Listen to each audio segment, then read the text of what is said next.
আমি চায়না গিয়েছি, মানুষ ইসলাম নামে বলবে। আমি চায়নায় ইয়ানতাই গিয়েছি। কোথায়? ইয়ানতাই, বিশাল বড় প্রদেশ। এখন খাবার দাবার খাবো হালাল, এই ওয়ার্ড, এই শব্দ যত জনকে জিজ্ঞেস করছি, সুবহানাল্লাহ, আউযু বিল্লাহি মিনাশ শাইতানির রাজীম, যত জনকে জিজ্ঞেস করছি হালাল, কেউ বুঝে নাই, একজন সিঙ্গেল ব্যক্তি বুঝে। হয়তো কেউ কেউ বুঝতে পারে, আমি তার দেখাই পাই না, আমি কাউকে পাইনি। এরপর আমরা ইয়ান্তা থেকে গুয়াঞ্জু আসছি। গুয়াঞ্জুতে আসার পর আমি মানে সকাল মালয়েশিয়া থেকে আসলে চায়না ফ্লাইটে যাওয়ার পরে তারপরে এই ইয়ান্তাইতে নেমে বেশিক্ষণ অপেক্ষা করিনি। আমরা এয়ারপোর্টে কিছু খাওয়ার জন্য চেষ্টা করছি, কিছুই পাই নাই, ক্ষুধার্ত ছিলাম। যাক মাশাআল্লাহ, কাউকে বুঝাইতে পারিনি হালাল খাবো। পরে ওখানকার ওই যে এয়ারপোর্টের ভিতরে একজন চাইনিজ, সে একটা পানি দিছে, তারপরে কি যেন একটা বন্টন দিছে। তারপর বন্টন আমি গ্রান টান ছুটতেছিলাম, আমার শুকুর টুকুরে চোর থাকলে তো বুঝেন না। পরে আমি জিজ্ঞেস করতেছিলাম তার যে পিক টিকে কিছু আছে কিনা এই জায়গায়। হ্যাঁ, বললো যে না নাই তুমি। বাট তারপর সে বোঝে নেই আমি কেন অ্যাভয়েড করতেছি। সে বললো যে I don't understand why you avoid this. সে বললো যে তুমি কেন অ্যাভয়েড করতেছো, বুঝতেছ না। আমরা মানে গুয়াঞ্জুতে এসে আমরা কি করলাম, আমরা 400 কিলোমিটার দূরে একটা জার্নি করছি। আমি খালি করে ভাই বিশ্বাস করি, 400 কিলোমিটার। আমার তো পেটের খিদায় আমার অবস্থা খারাপ, খাইতে হবে। পরে ওই যে যাদের কাছে, যারা আমাদেরকে রিসিভ করছে ফ্যাক্টরি ভিজিটে, ওরা এর আগে যত বাংলাদেশিরা আসতো সবাইকে একটা স্পেসিফিক রেস্টুরেন্টে নিয়ে গেছে, খাওয়াইছে। আপনি কি জানেন ওখানে ওরা হালাল মানে কি বুঝে জানেন? মানে শুকর নাই তার মানে কি? শুকর নাই তার মানে কি? মদ নাই তার মানে কি?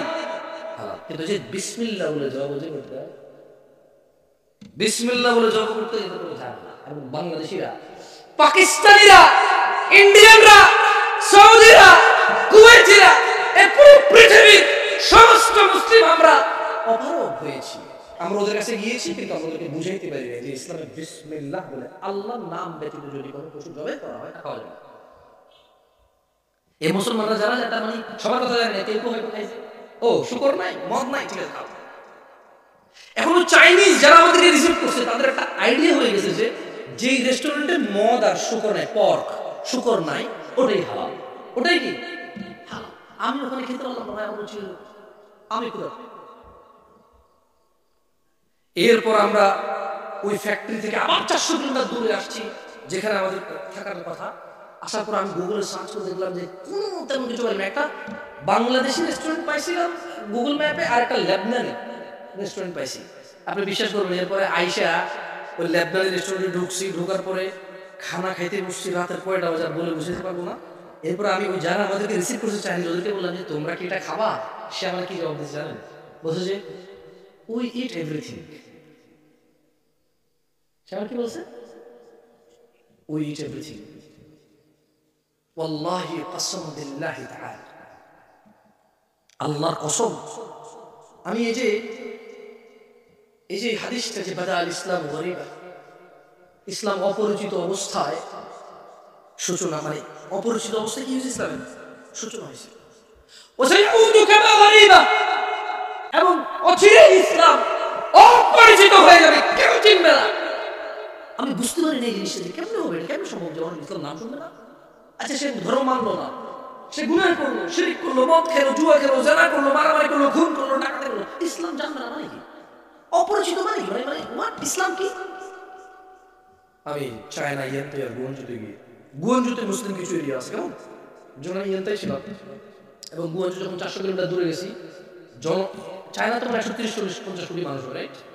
এই বিশাল জনসমুদ্রের কেউ, ওয়াল্লাহি যারা আমাকে 2-3 জন ছিল ঘুরেছে, আমাকে বললো যে did you ever heard about Islam? সে বললো যে sorry, I am sorry, I don't, আসলে জানি না। আমি বললাম যে হোয়াট রিলিজিয়ন ইউ আর, তুমি কোন ধর্মের? বলে যে এমন না যে সে বৌদ্ধ ধর্মের, এমন না যে সে বৌদ্ধ, সে বৌদ্ধ না। আমি তো ভাবছিলাম যে চাইনিজরা হয়তো বৌদ্ধ, বুদ্ধিস্ট। ওরা আসলে এমন এক নেশন তৈরি করতেছে যারা কোনো ধর্মই মানে না, তারা যা দিবে তা খাবে, যা দিবে তা খাবে, রুচি হইলে, রুচি না হলে খিদে লাগবে খেয়ে দেবে। কোনো ধর্ম নাই, কোনো কি নাই, ধর্ম